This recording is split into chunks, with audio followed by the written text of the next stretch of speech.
Okay, there's not a lot of good videos showing the rear end link for the rear sway bar on a 91 Bronco.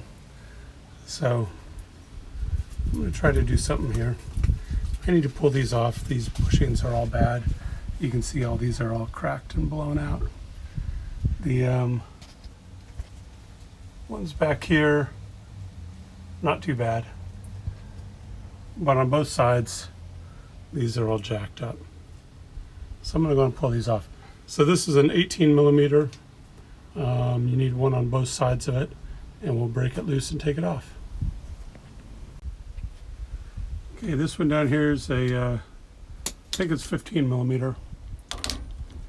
Using a deep socket to reach it.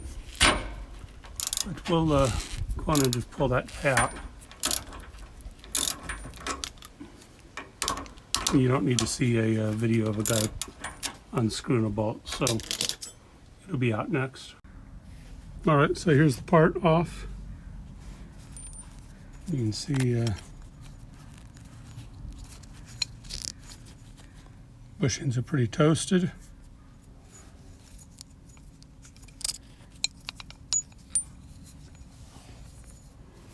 Yeah, garbage. But we can see that the end link's actually in pretty good shape. This is a West Coast car, so no salts, nothing like that on the roads that are gonna jack it up. So we're just gonna get some bushings and replace them. It looks like I gotta press that one out. One thing that I see online, I see that you can replace the whole thing with bushings already, or you can just buy the bushings. So I want to see what it's going to take to press this out. If you don't have a specific tool for it. And if it's easy, then all I'm going to do is replace bushings. Okay, so I don't have a specific press for that to get my bushings out, but what I did use was just a couple of sockets, one that fits a little bit bigger than that size so that the bushing could press into it, and then I put one that was the same size as the center part of the bushing, just put it in my vise, pressed it all together, and they popped right out. Okay, so this is what it looks like when it's in the vise. And I'll just turn the handle a couple times. Boom. And everything's going to fall out. There's the bushing.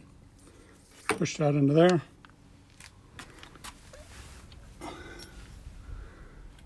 And now that's nice and clean.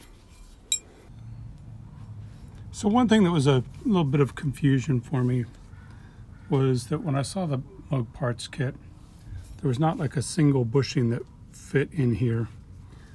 What they do is they use these little 2/2. So it's simple. You put 2/2 in. You run this piece into the middle.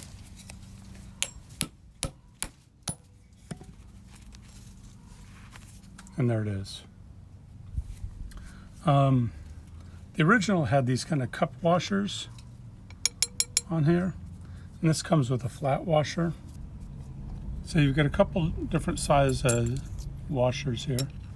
So you need the bigger one to fit on there first, and then you get this smaller one that fits over the threaded side but doesn't fit up onto the smooth section. Those pieces all seem the same, so take one, slide it on, and I'm ready to reinstall here. So we can see right where it goes.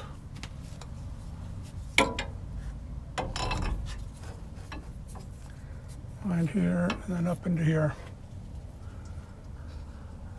So leave that open and put this one up on there. So I've got the top bolt in. Now I gotta get the bottom.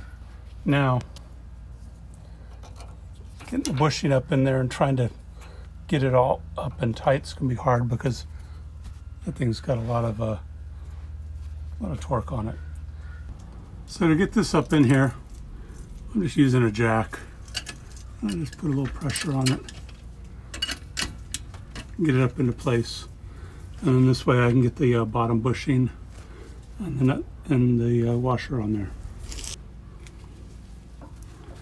So bottom bushing, washer, and nut. I'm going to need 2 hands, so I won't film that. So I'm the king of using the wrong tool for the job. So here's just a regular old DeWalt drill. Got an adapter on it. And I'm just using it mainly to speed up the process, not to torque things. I'll grab my actual wrench here to torque it all up. So that's this side, right there. I'm gonna go repeat over there. This is the passenger side one. Yeah, you can see the bushings are totally done. So I'm gonna go press this one out and then reinstall it all. Okay, so one difficult thing is this side does not want to, I don't know if you can see, this side doesn't want to go in. And that's because I've got the sway bar pushing up too high. So to get that sway bar bent down so that I can get this this bolt in the hole, I need to drop it down by about 1 inch or 2. So I'm basically just going to use a this brake bar here, get it in, wedged in, and then just push down on the thing, use that to move it. Hopefully that'll work. Okay, so that did work. I put a breaker bar